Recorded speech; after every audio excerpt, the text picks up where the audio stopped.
Had a little listen to his podcast, huh? Dude, it's educational. And besides, I've been wanting to listen to this one.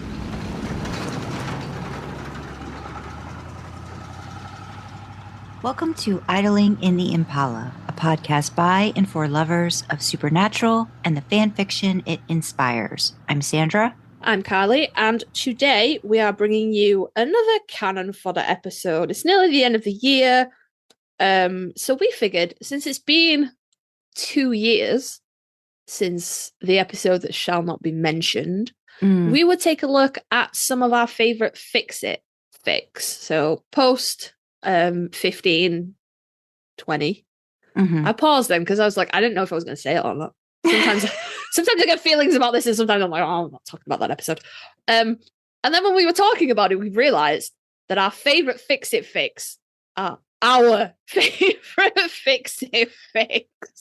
So I actually have not written a post canon Fix-It fic, but our lovely friend Dee has written one.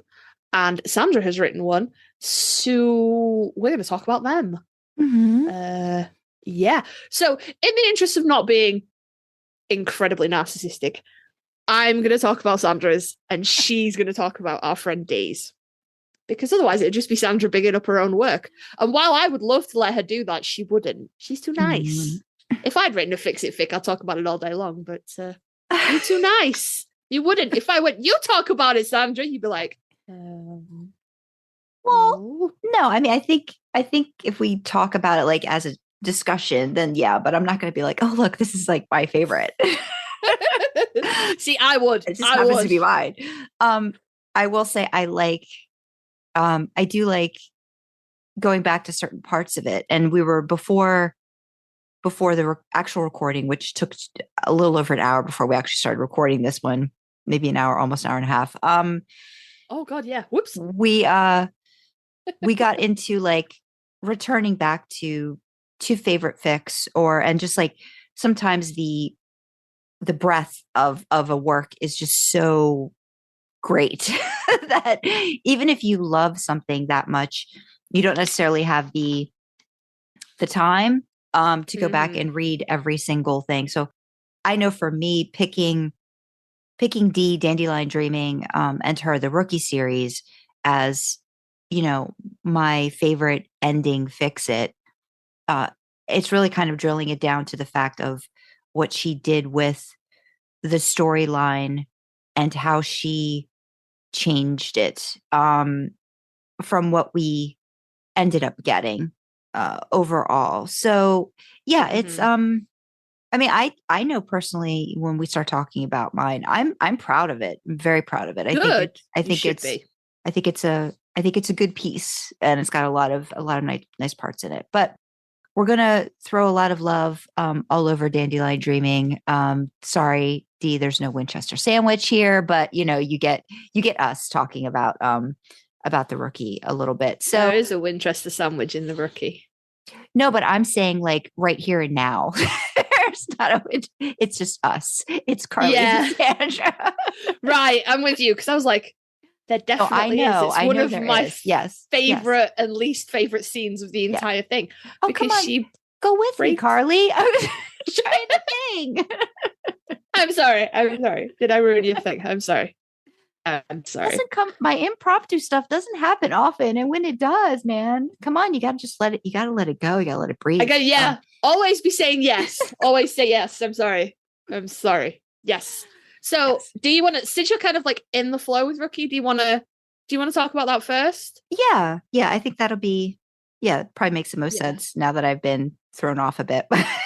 Sorry, I'm sorry. You just caught me off guard. I wasn't expecting I know.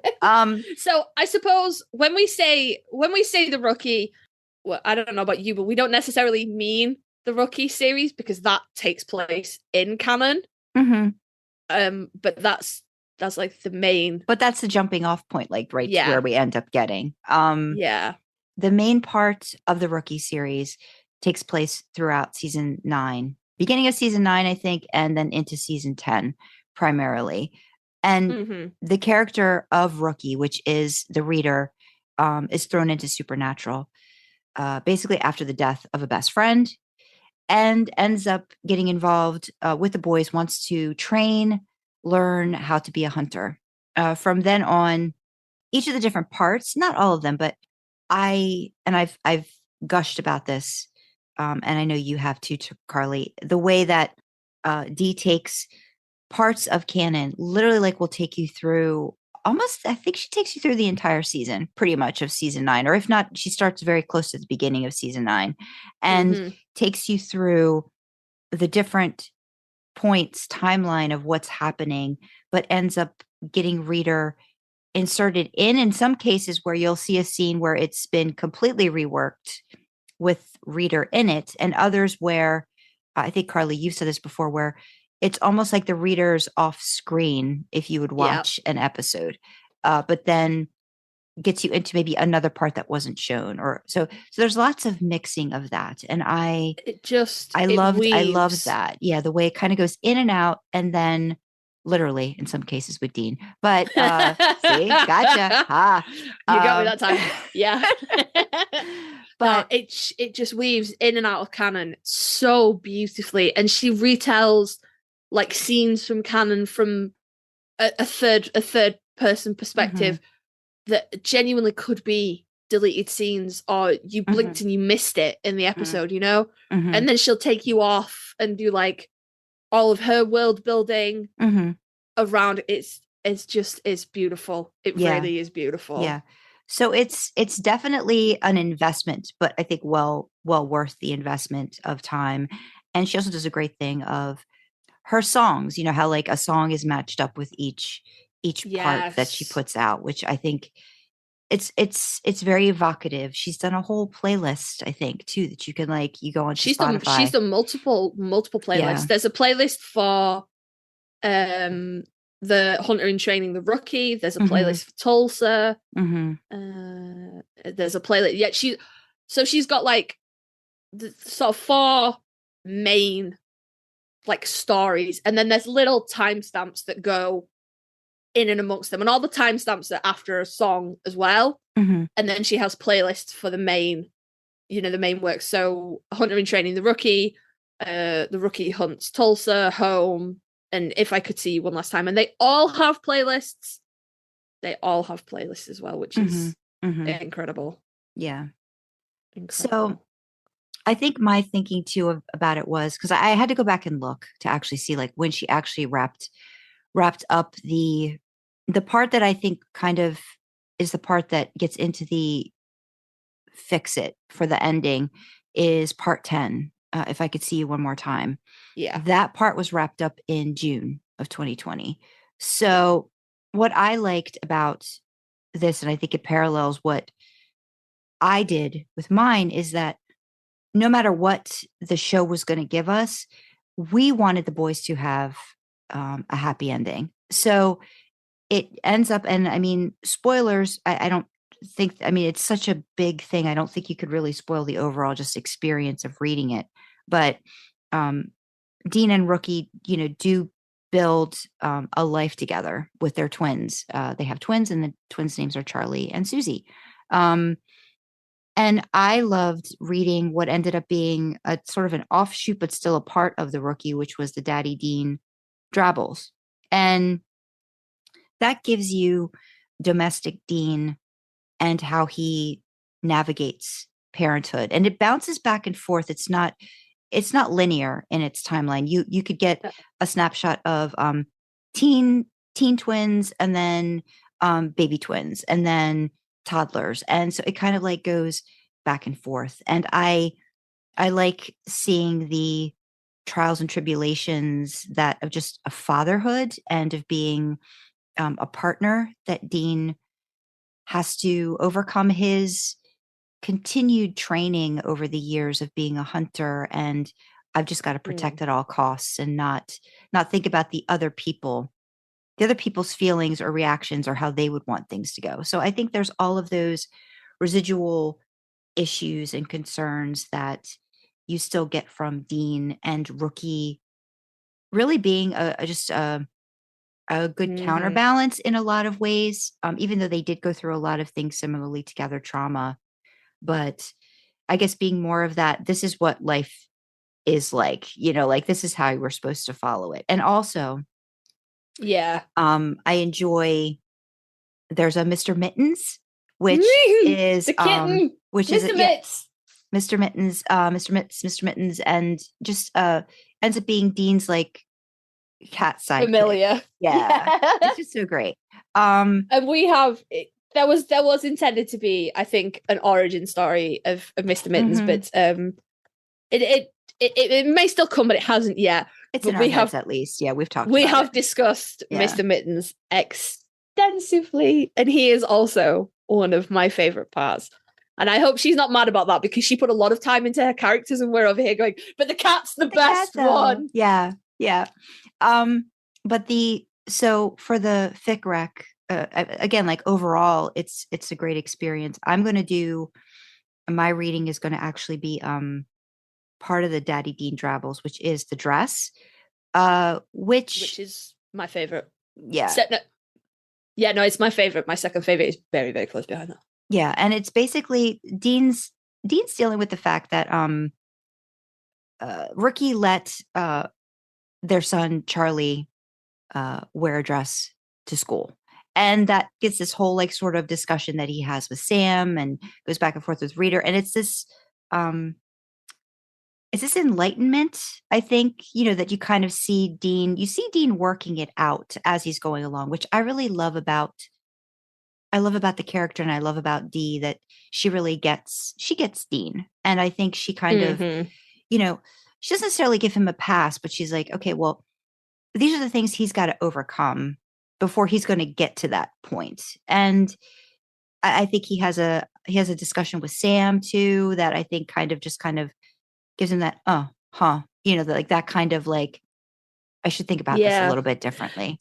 Because again, in true, like, this weaves in and out of canon. I mean, it doesn't. It's a fix. It's post canon, but it could weave in and out of canon so easily. And Dean's like, "This is a huge problem," and Sam's like, "No, it isn't. You stop that right now." And Sam is just completely calls Dean out on his bullshit, and just has no time for Dean's heteronormativeness, if you will, internalized heteronormativeness, which is that boys don't wear dresses, and that's not right. And it I suppose it's probably best to add at this point, at no point in this fic is Dean coming at this from a homophobia aspect. He does not care that his kid wore a dress. What he cares is people were mean to his son because he was wearing a dress. That's his issue. Not that Charlie shouldn't have worn a dress because boys don't wear dresses. Rookie shouldn't have let Charlie wear a dress because she should have known he would be bullied for it. And he's very much wraps them babies up in so much cotton wool, it's unreal. And they have no part of his bullshit either. Rookie or the kids are just like, will you stop it? Yeah. So, and he's just kind of like, it's sort of learning that you have to be the change you want to see in the world. You can't, as much as we like to, we can't wrap our kids up in cotton wool, and the world is going to be hard to them. And the only thing you can do is just try and make it a little bit better going forward. But it just, that conversation with Sam, who was just like, you are a colossal idiot. And if she divorces you, I won't blame her. And Dean is like, please don't joke about that. I think she might. And it hands down, out of the Daddy Dean Drabbles, that is my favorite, followed very closely by the first installment, which is Daddy Dean Drabbles, Daddy in Training. Without getting too much into the spoilers of it, Dean doesn't actually come into the twins' lives until they're about, what are they, like a year maybe? They're 14 months in that first installment. Yeah, so it's about maybe like what, a 2-year gap between when she and Dean have been together, right? Like, I think because in terms of the because so the babies, they're not really kind of like babies when he comes into their life for various reasons. So all the things that you naturally learn as you become a parent, because you have no choice, they don't give a fuck about how scared you are. They're just you need to get on board. It's an incredibly steep learning curve. Dean missed all that, unfortunately. So he's scrambling to catch up. Mm-hmm.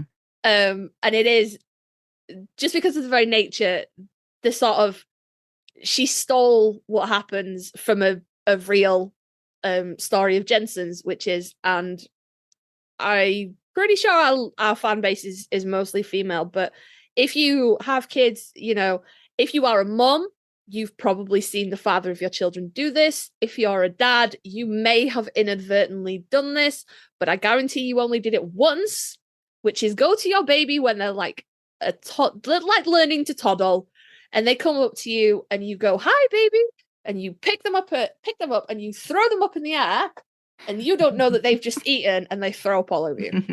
And you do only do it once. And the mom is usually the one that's looking down going, "What did you do that for?"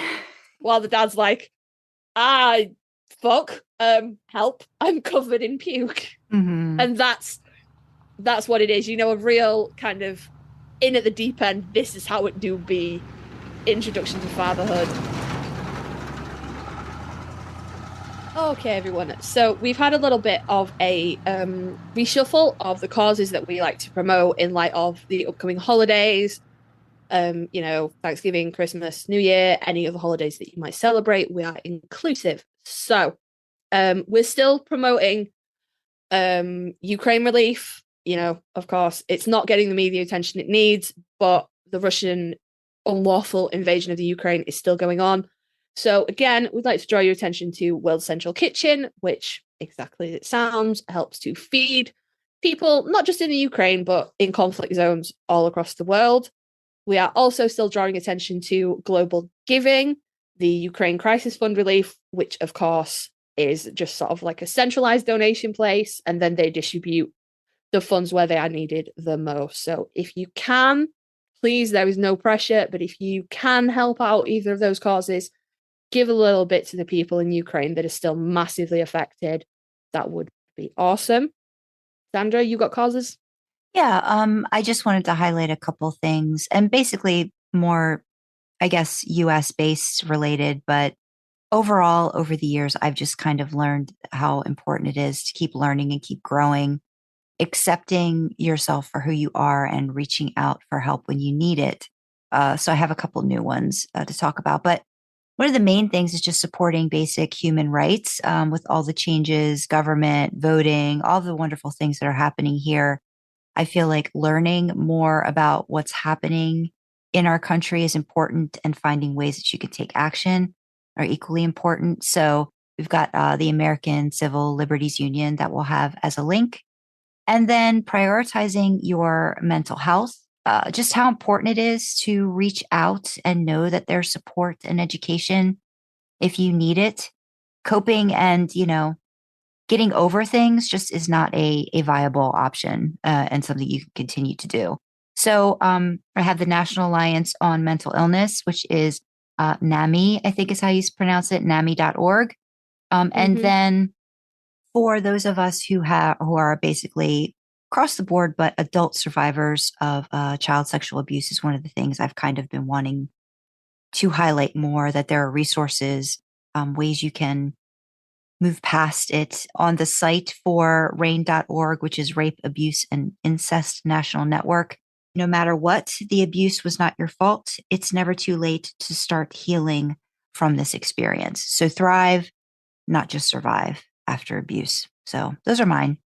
Yeah, and of course, they will be centralized to the US because obviously that's where Sandra's based. But I do know, I believe it is STAR in the UK, Surviving After Rape and Trauma, that does very similar work. But I know if you reach out to RAIN, they can direct you into the right place for your location.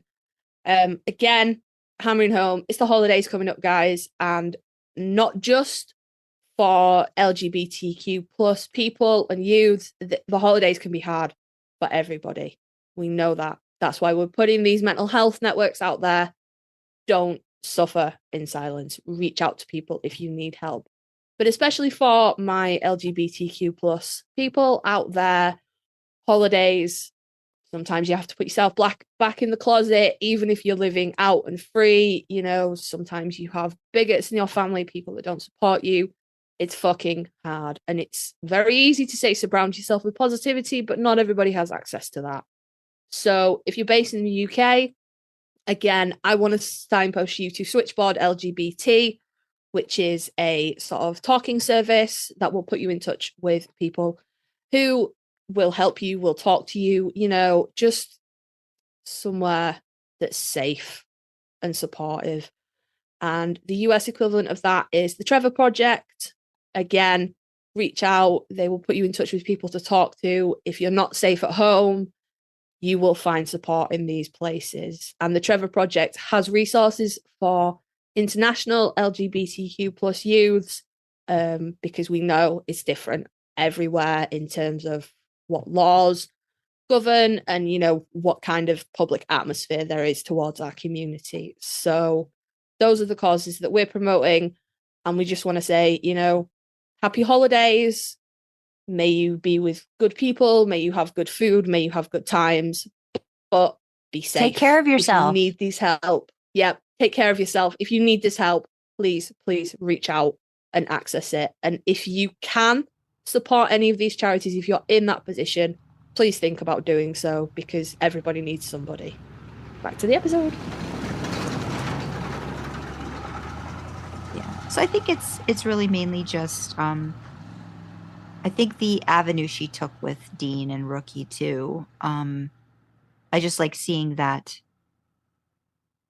side of Dean as a dad. And yeah, so I think I'm guessing it gets canon divergent maybe around, if we're talking about 2 years, what if I think there's the whole demon stuff with Dean that I think kind of left them. So maybe around season 12 or 13 would have been, I think, No, no, it diverges right after Dean dies. After Dean dies and comes back as a Knight of Hell when he's got the mark of Cain. Yeah. And then I guess I'm talking about when they come back, like when she comes back into his life, it would probably be season 12-ish or something like that, I think. Yeah. Okay. Again, there's a lot of stuff in there, but yeah, I suppose it's maybe not a true post 15 fix it, but it is a post canon fix it. And honestly, I would trade in the last 5 seasons to give Dean this chance. I would absolutely do that. Yeah. I would even trade in the season 14 Griefbeard. Oh, okay. I would. I want him to be I'm happy. sure Sam would have grown it at some point anyway throughout that. So it could always be put in there. So that's not a big deal. Yeah. We could get that. We could still get that in there, I'm sure. He's my Sam and I can make him grow any facial hair I want. Yes. So anyway, I mean, that's kind of my ending fix it. And I do like that, again, she had that mindset before. It wasn't like, oh, I saw this and now I'm going to fix it. It was, no, we're just going to make sure that they have happy. And Sam too, because Sam's mentioned as, what he's, his future as well. And it's, it's all good. It's all good stuff, I think, for everybody. For all around. For my Sam lovers out there, Sam and Aileen get together and they have kids as well. So, and they live, I don't think they live too far apart, but they don't live together because Sam and Dean move out of the bunker and move to different places in the USA. But no, Sam, the sailing ship sails on, which I love, and they also have kids, and it's just really fucking nice. Yeah. If you just want some comfort, it's just nice. So you could start for the porn and then stay for the comfort, because there's definitely a ton of that in the Rookie, and I mean it's kind of like a roller coaster ride, and then you just kind of get all that, and then you settle. You get into this like nice sweet spot. Goes from E to G. Yeah, so, it does. Yeah, it's backwards. Normally it goes the other way. I would argue you come for the pod and you stay for the incredible story writing, though. Yeah, that's what I mean. Yeah, that's what I think gets you in, probably. And we all know that you come for the porn, though. That's what we're doing. Porn with feelings. That's my thing. Porn with feelings. Yeah. Yeah, but yeah, so again, like there'll be a little reading of not all of it, but it's not that long. Daddy Dean Drabbles, The Dress. Written by DandelionDreaming. Rating is general audiences. Author chose not to use archive warnings. Category is female male. Fandom is supernatural. Relationship, Dean Winchester you, Dean Winchester original female character, Dean Winchester and Sam Winchester. Character, Dean Winchester, Sam Winchester. Additional tags, Protective Dean Winchester, Sad Dean Winchester, Parenting, Wise Sam, Gender Norms, Boys Can Wear Dresses, Fluff and Humor, Brother Chats and Advice, LGBTQ Themes, Unlearning Transphobia, Stereotypes. And this is part 15 of the Rookie series and part 6 of Daddy Dean Drabbles. Summary. Because I couldn't leave them alone, I'm back with some Dean/Rookie snippets and Drabbles, set after If I Could See You One More Time. Dean has messed up badly, so he video calls Sam to ask for help and advice on navigating gender norms for his son. Twins age 9 years old. Notes. Special mention to Harry Styles making waves with his Vogue shoot this week.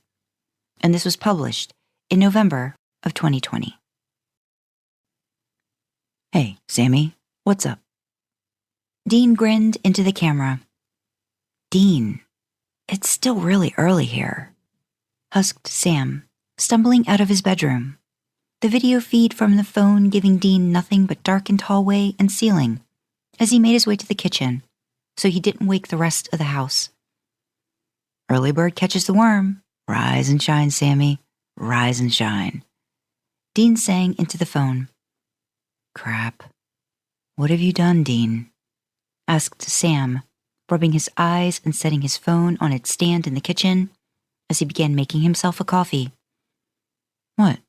What do you mean? What have I done? He spurted. Man can't call his brother and say hello without having done something? No, because I know you. And I know you know what time it is here. Sam yawned. Also, you're calling from the garage. I just thought you might be missing baby is all. Look at her, Sam. Beautiful as ever, eh? Dean smiled softly, turning back to look at the sleek lines of the '67 Impala. Maintaining her was becoming more and more labor-intensive and expensive, but he still loved every minute. Susie had taken to joining him in recent years, keen to know what the parts were called, excited to help him, even if she was just passing him a wrench or sitting in her special, watching and staying out of the way spot. Her little 9-year-old face filling with joy when the engine turned over and the rumble started, eagerly scrambling to clamber inside and go for a ride. The Impala looks great. It's nice to see her again. But if you're out in the garage this early, it means you are either avoiding the house or you don't want anyone to know you're calling me. Most especially your wife, I'm guessing.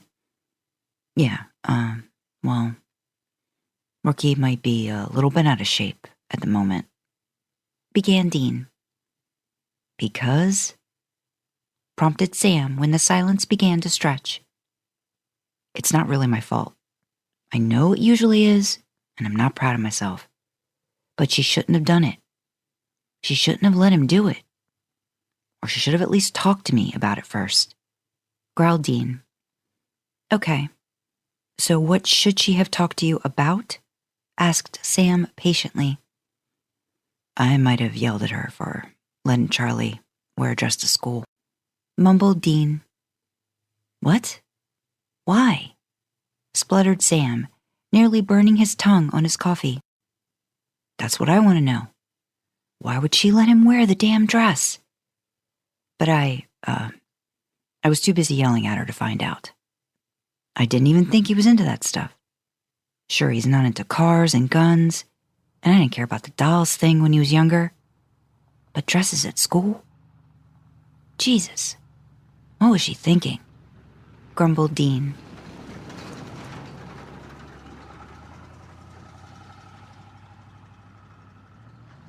Sorry, Dee, I can't read the whole thing, but I'll read rest. Oh God, can you imagine? No, I can't. I can't. Sandra's just crying into a microphone, going, "No more. Inside I of, cannot I anymore." Yeah. So No. that was mine. So that's Sandra's, and then I, of course, I'm bringing Sandra's, which is a proper post 15 fix it series, which is Some Sunny Day. And it's set in the lovely state of Delaware. And basically the idea is, Frida's just cutting about her life, doing what she's doing, and this lovely hunk moves in next door with a 67 Chevy and a suspiciously large collection of knives. No, I'm kidding. We don't know if he has a large collection of knives. He does have a Chevy Impala, though.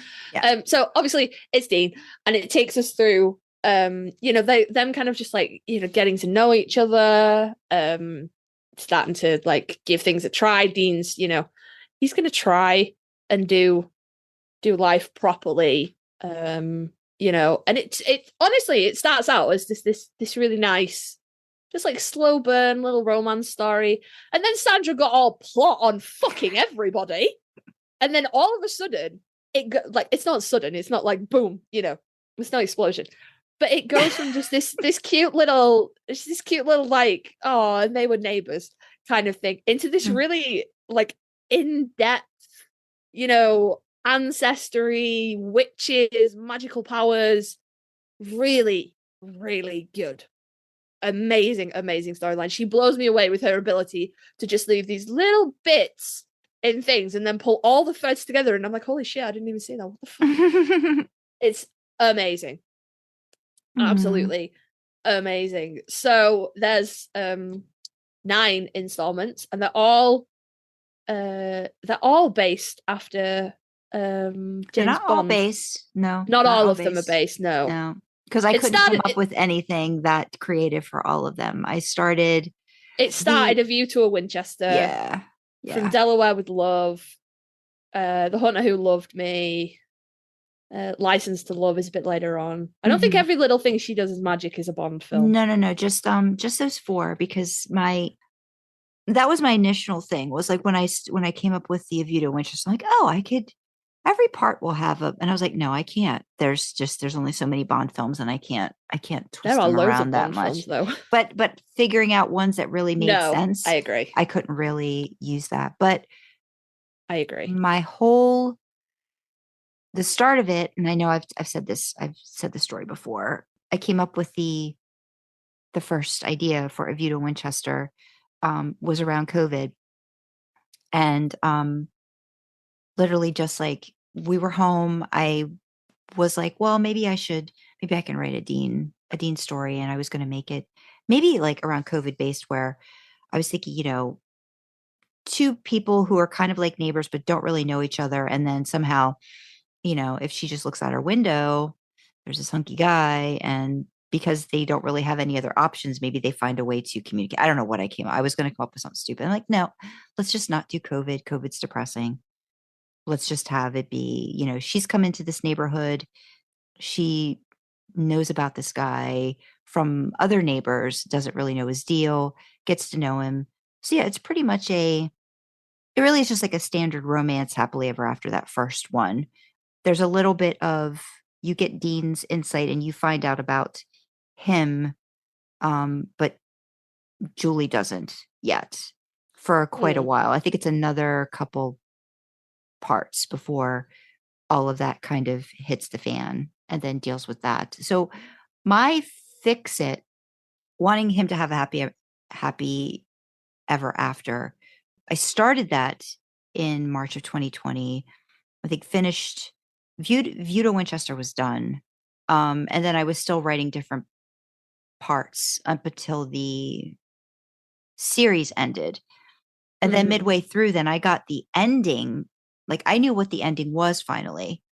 And then as I kept writing, I was like, well, I have to find a way in this part to change what happened. And so then that became a little bit more of like plot finagling. Like up until like that point, I was like, okay, well now I've got to like figure out what happens in my universe that doesn't have all of those horrible things happen that ended up happening at the end of the show. And I think that might be License to Love, I think, where you find out like in my universe what happened at the end of that with God and all that fun stuff. So there's a couple different things going on in there too. But yeah, no, I love the couple. I love Julie with Dean, even though Julie is, yes, probably based a lot off of me. Still, I love her. As a character. Yeah. I know she has a name and a background and an identity of her own, but I'll just substitute her for you. I'm sorry. My husband would not be happy with that. Don't listen to this one, Tad. Don't listen to this one. It's too late. He already knows. Because when I told him like what happened to like her husband, he was like, "Really?" I'm like, "It's not you." Oh my God, I had to do that with my husband. Yeah. There's something that I wrote. Mm-hmm. I can't remember what it was. Yeah, I was like, honey, I'm like, it's not based off of you. I said, don't think it's based off of you. Like, even if the heroine is slightly based off of me, it's like you me. I said, there's a difference. I'm like, you are nowhere, shape, or form. He's like, yeah, but you're divorced. I'm like, the character is divorced. Like, I'm not divorced. So yeah, it was and then what I end up doing to the ex is just like, I was just like, oh God, I'm sure he's never read it and he never will, but my God, I don't want him to ever think that. Yeah, I don't want him to ever think that. Yeah. You know, I had to do that with Two Minds though, because that was one that I bullied my husband into reading. And I was like, I need you to know that it's not based on you. I don't think you're all of these things. And he was like, I didn't think for a second it was based on me. And I was like, okay, well, some of them are. Okay, some of the scenes and things I base on you, on my feelings for you. You know, like I draw from our life. Yeah. You know, art imitates life. And I need you to know that you did not feature in this at all. Yeah.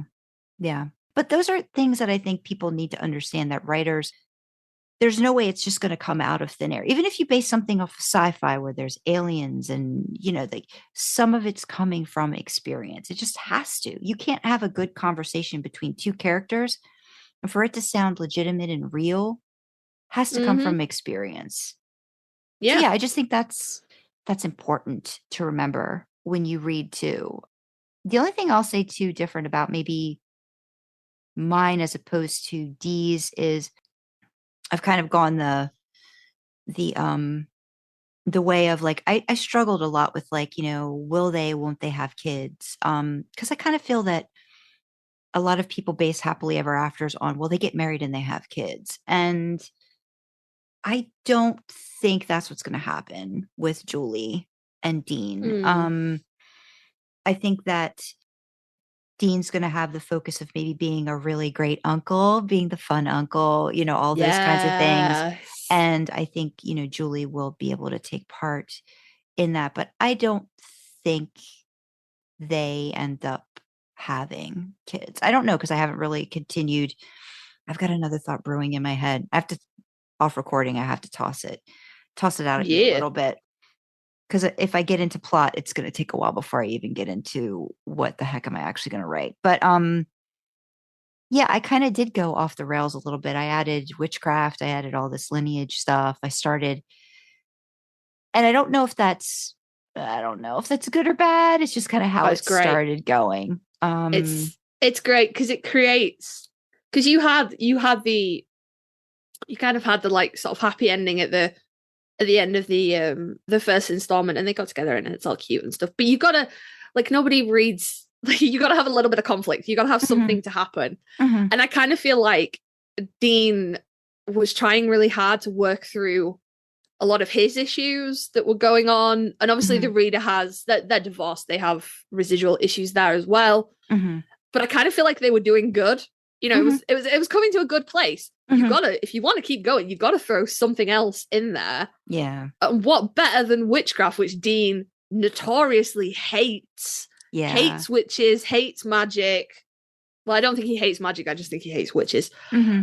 And it threw in this whole other dynamic, this whole new challenge for Dean, Mm-hmm. which was, could he get over his own bias to, you know, work, keep the relationship going, keep it working, and also be supportive of Julie as she was learning a lot of things about her past and learning about her abilities and things like that. Mm-hmm. And I just think it was, I think it was at the right place to go.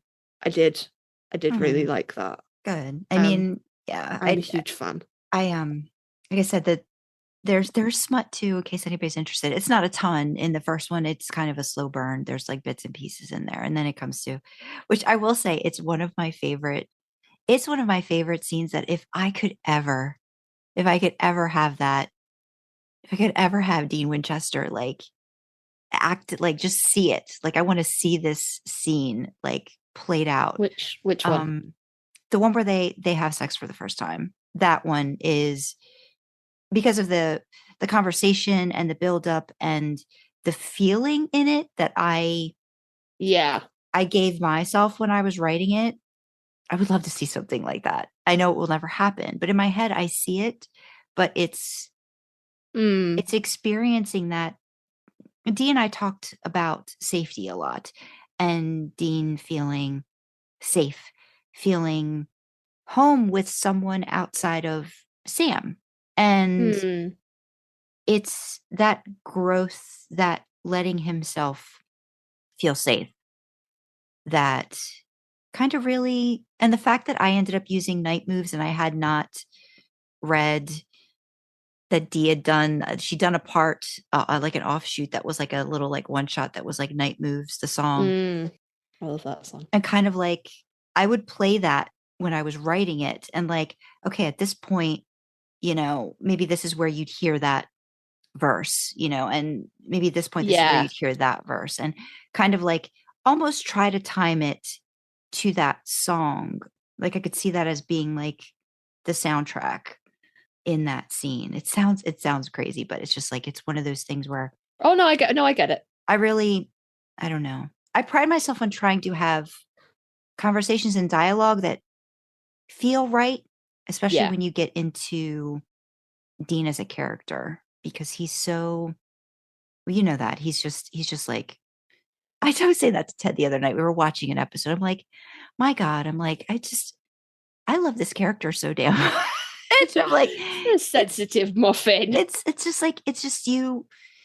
I think he will, like, out of anything fictionally or otherwise, he will be my favorite character ever. And I never thought I would say that about a fictional character. And here we are. You know, it's like I'm still kind of. We made a whole podcast on the obsessed. Back of your love of Dean Winchester. Yeah. But I mean, like, being obsessed with him, you know, like, not in a bad way, hopefully not, but the concern for him, the wanting him to get what he deserves, kind of thing. So I think that was a part of it too. So yeah, I do love that scene. That's like one of my favorite scenes, I think, that I've ever written. Because it made me very emotional when I was writing it. I was like, oh boy, like, okay. Oh, baby. Yeah. I gotta go reread that now. Yeah. I gotta go reread that scene. Oh. Yeah. So I gotta say, a few of my hits, because this series is long, and I said I was gonna reread it, and then I didn't get time. So just a few of my favorite hits is you take them to, it might be around Christmas, but you take them to somewhere in Delaware, and it's all lit up. Yeah, Longwood Gardens. It's not technically in Delaware, but it's like right past the border into Pennsylvania. It's called Longwood Gardens. No, but I did. Yeah, I was like, I got to take Dean there. Dean has to go there. And you just like the way that you described it, and they're walking. It is around Christmas, isn't it? Mm-hmm. Yeah, and it's all lit up. And I was right there. I was right there, and I fucking love when work does that. I love when writing takes you right there, and it's like watching a little movie, and I was like, oh my God, that's so fucking cute. I love it. I love that. I love Jules and Jingle Bells. She ties him up. Come on now. I'm a filthy pervert. That's all in I think that's all in that one. Yeah, it's that one starts it's a couple weeks before Christmas, so it's around Julie's birthday. Big surprise. My birthday's in December also, a couple weeks Yeah. before Christmas. So yeah, it takes him onto that whole thing, and then yeah, Julie ties him up. Yeah. And you tagged that Jensen has made snow shoveling a kink, because that was done around the time Jensen posted the video of him shoveling snow off the deck in I think Colorado. Yeah. Colorado. Yeah.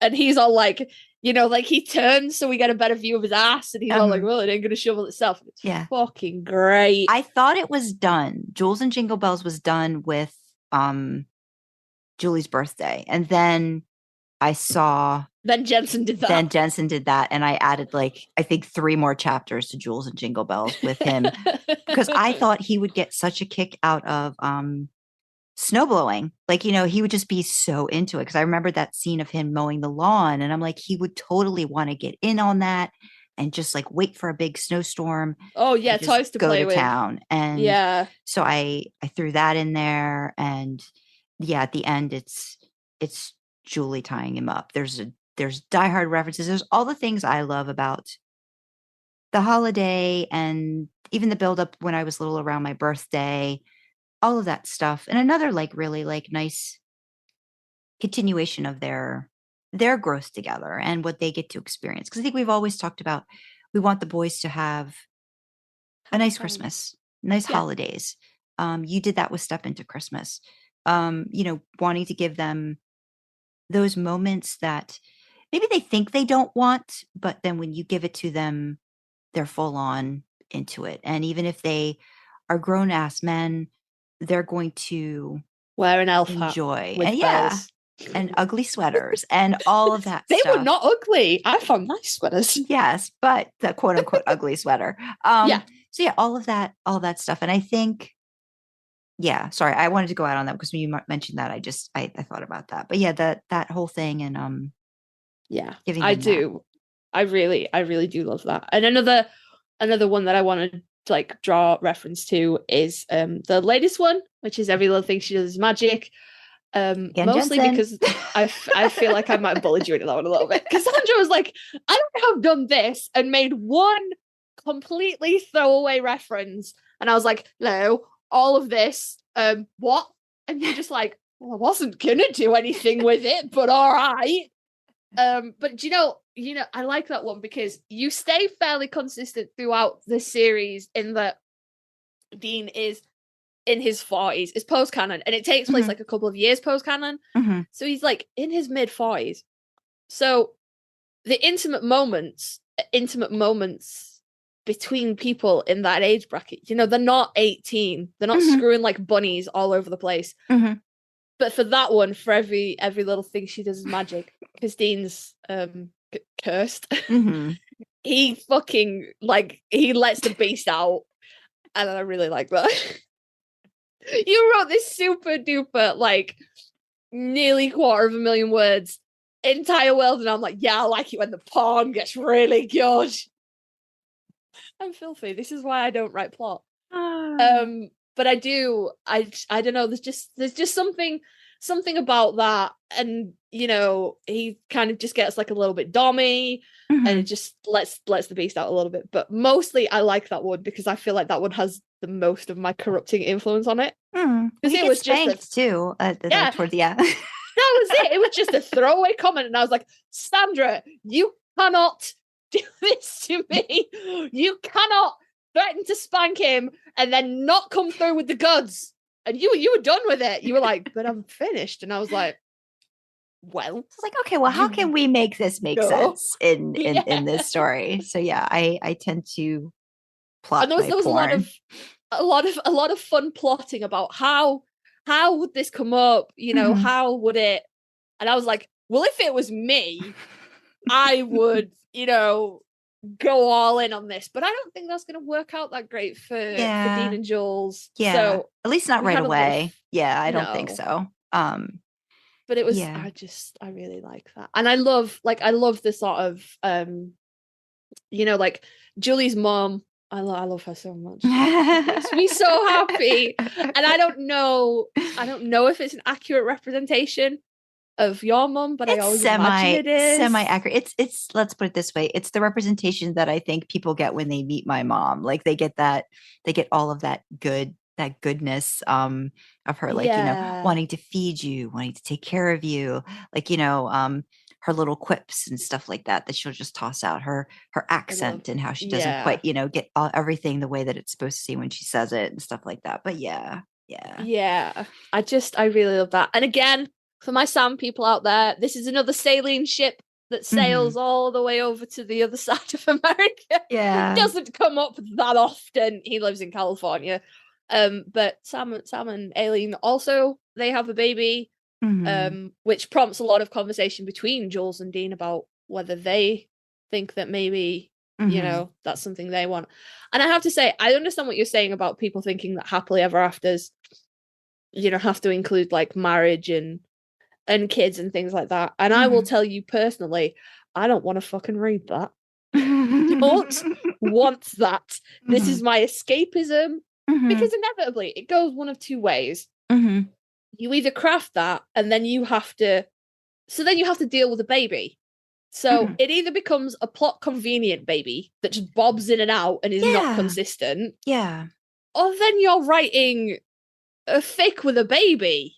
And I like what Dee did. Like Dee did a perfect, like, she did these snapshots and she goes back and forth. And I feel like that's a great thing that I don't even want to try to, you know what I mean? Like emulate, because I feel that it's its own great representation and idea of what it would happen. But yeah, I hate it's not I hate just plot convenient kids. I hate them. And I don't want to do that with like I said, like I've talked about it watching Big Sky. Like there's kids that you don't even see anymore, and they were there like for one season, then they're gone because it's not convenient to have them around for whatever's happening. But they'll bring them in if they need to for something else, but then you wouldn't see them again. So it's that. And I just don't know if it like feels right for these two. Like I said, like I keep going back and forth, I think the same way that they are about it. Like, yeah. So it's I mean, it's still a question, but I don't know if we'll ever get to that point with them. Like if I do end up writing another part, I don't know if that would have that in there.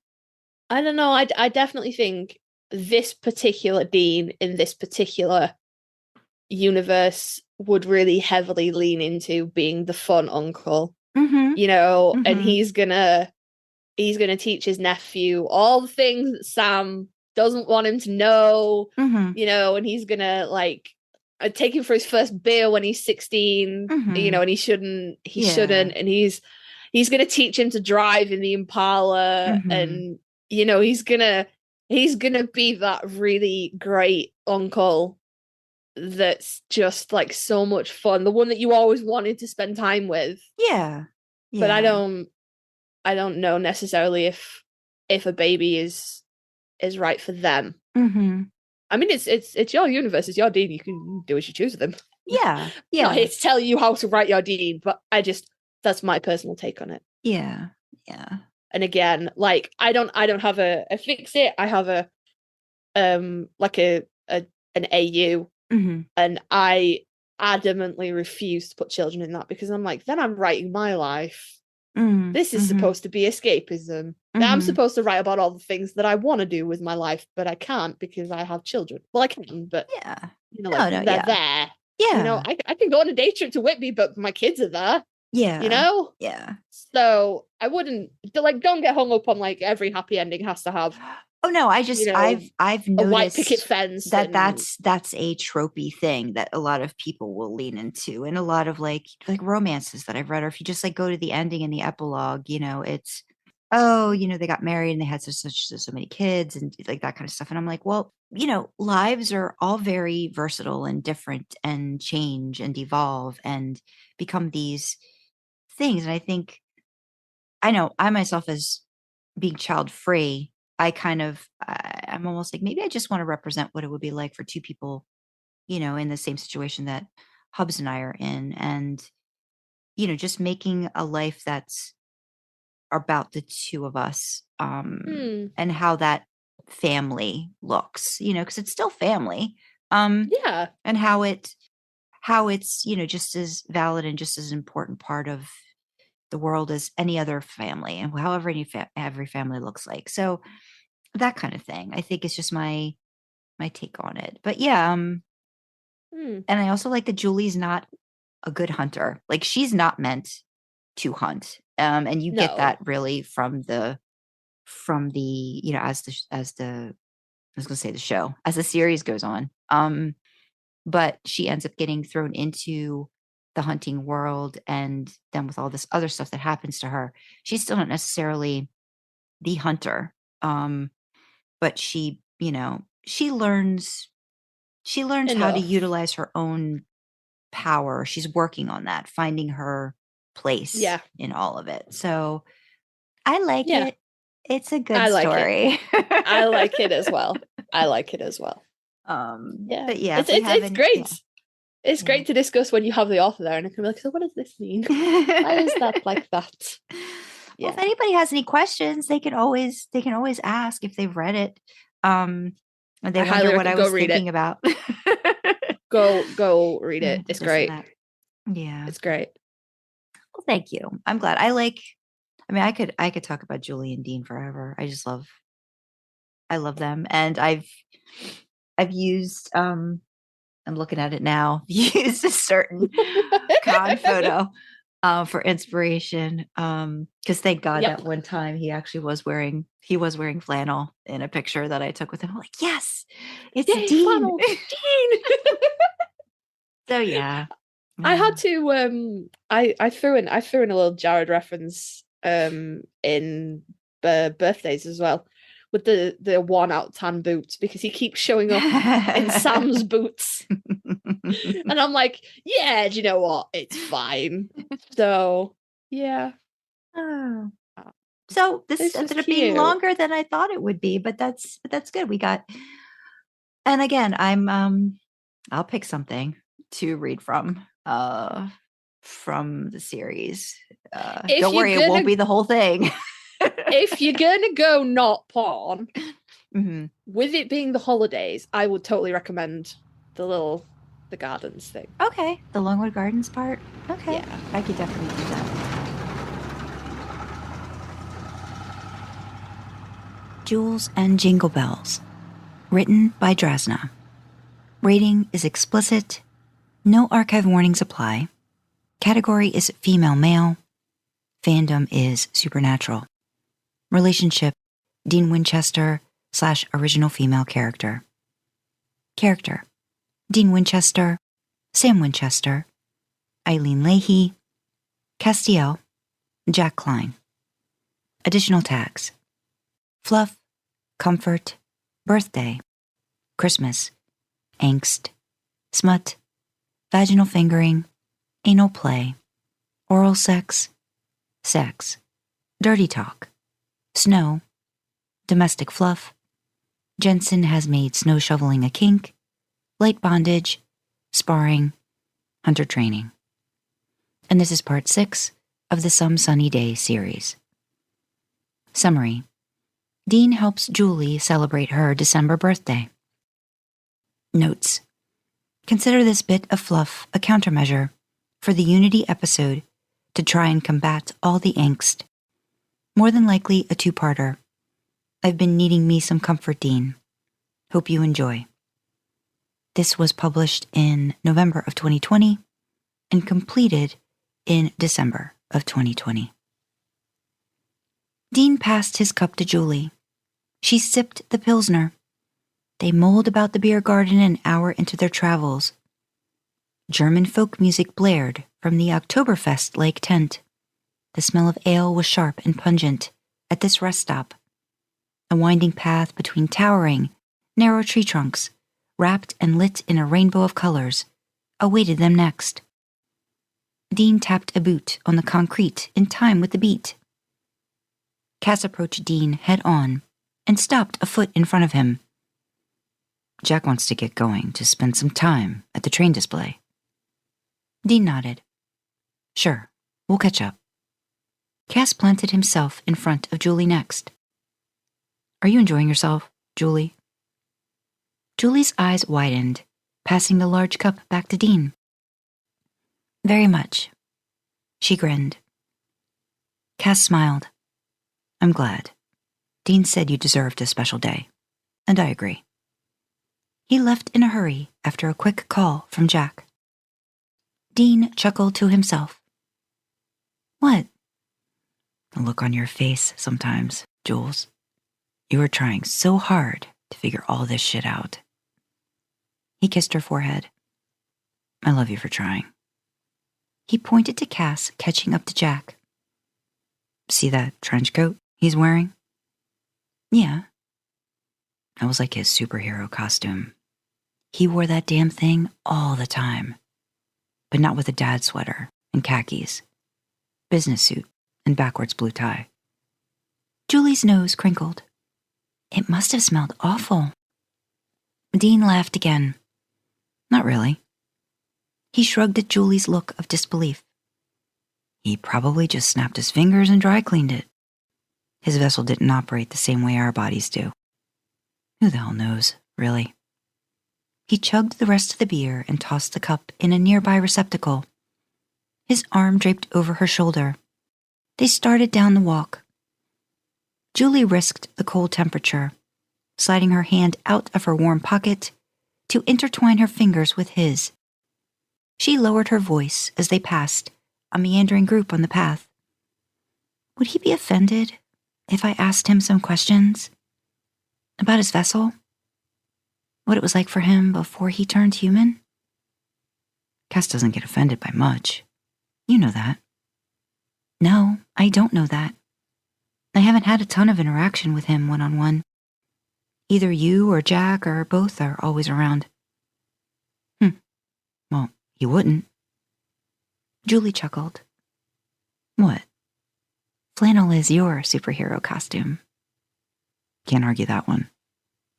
Julie stared up at that face bathed in ever-changing colors as they strolled. His gaze darted from side to side, taking in the sights. He'd dip his head down every so often to meet her eyes. Julie mumbled, I like making these kinds of memories with you. She lifted up on tiptoes for a second to peck his chilly lips. Me too, sweetheart. He grinned.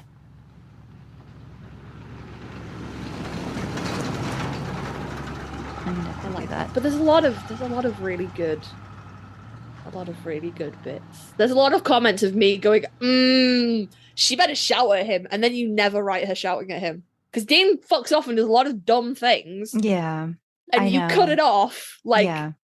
she likes leaves on cliffhangers a bit. Mm-hmm. So you'd cut it off with Julie finding out what Dean's done and then having to go and fix it.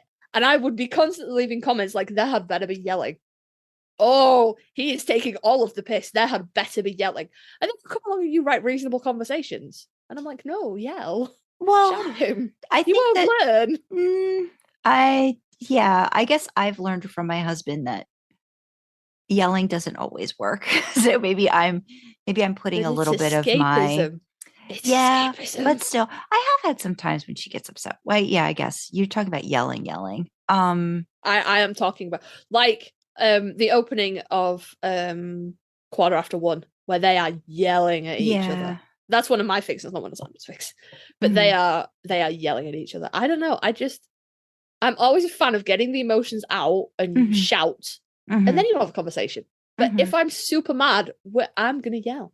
We're going to need to have a yell, and then I'll talk to you. Yeah. But Sandra doesn't go that way. Sandra is nice and reasonable. And they have conversation. I mean, she's kind of hauled off at him a couple of times, but not yelling. But I think I probably go the passive aggressive route with Julie. Sometimes a little bit more. And because I kind of don't know what her yelling would look like. I know what I look like when I'm yelling. I'm like, do I want to do that? Julie? I don't know. So the key point is you have to start it with, I just find it funny how, and then off you go. And then you're not in control anymore. Whatever she says is whatever that's how I start a lot of arguments. Yeah. Yeah. So maybe, who knows? I mean, like I said, if there's another part, maybe it will finally just, I guess this is a thing that we talk about too. I don't want to keep rehashing how Sam and Dean used to always have the same kinds of, oh, here they go again. Oh, here they go again. Oh, here they go again.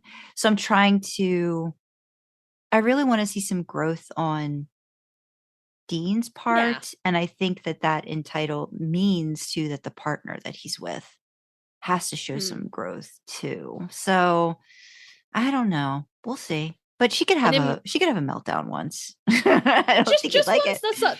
Just once. That's all I ask for. I want it could be really dangerous now, though, if she has a meltdown. So that's the thing too. Like if I melt her down, she might blow the Impala up. Yeah, she could really do some major damage. So we have to see. Oh well, you know, we'll see.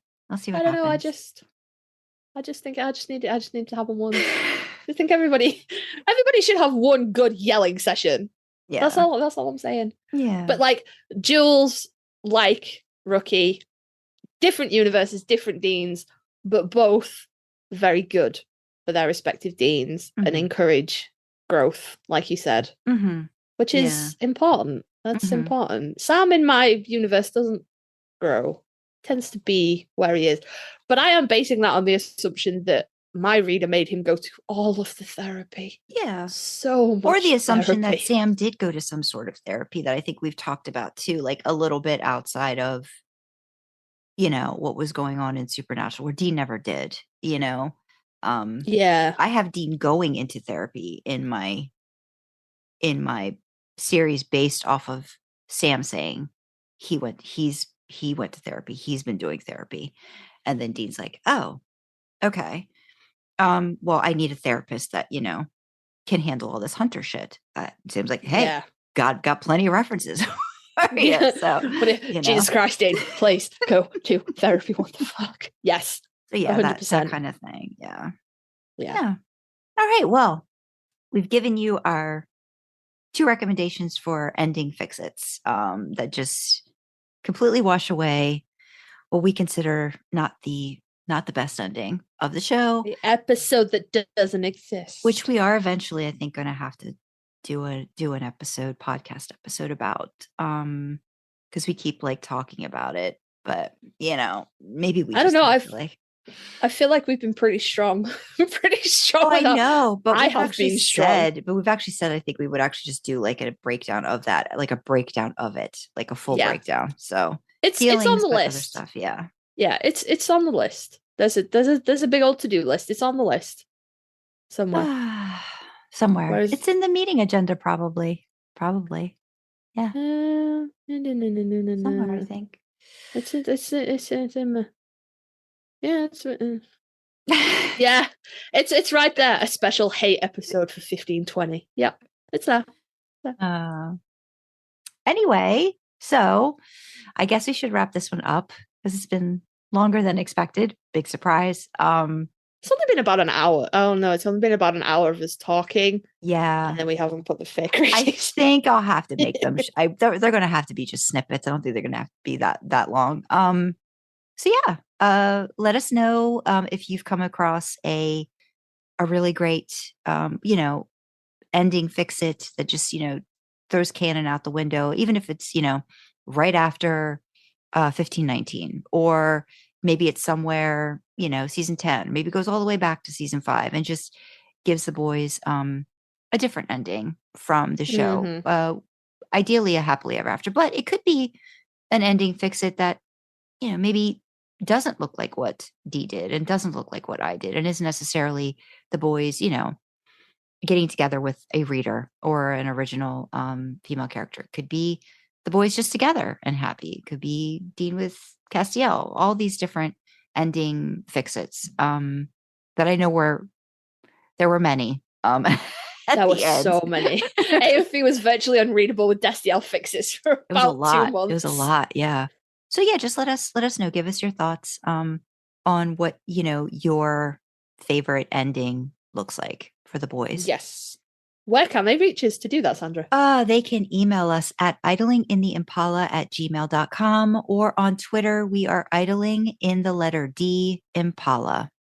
So send us an email, send us a private message, send us a tweet, you know, all that good stuff. In the description of this episode, you will find the links to our personal socials if you want to reach out to us on Twitter, and our AO3 accounts if you have been utterly enticed by Sandra's Some Sunny Day series, which you obviously have, because I'm great at summarizing it because I've read it loads. And you're obviously like, holy shit, I need to read that immediately. But you'll find the links in the description to them.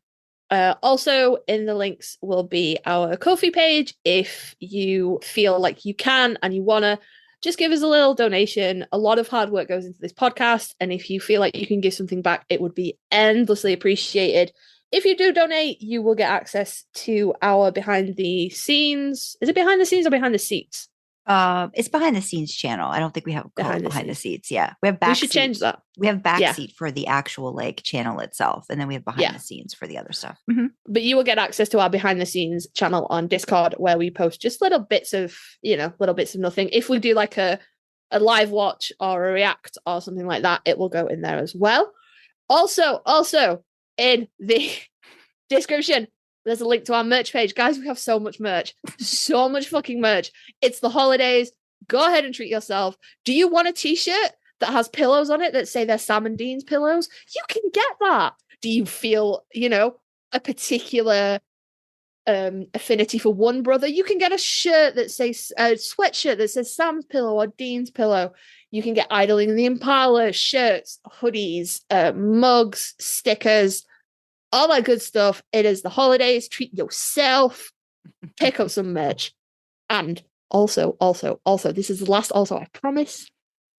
In the description, Sandra's author website.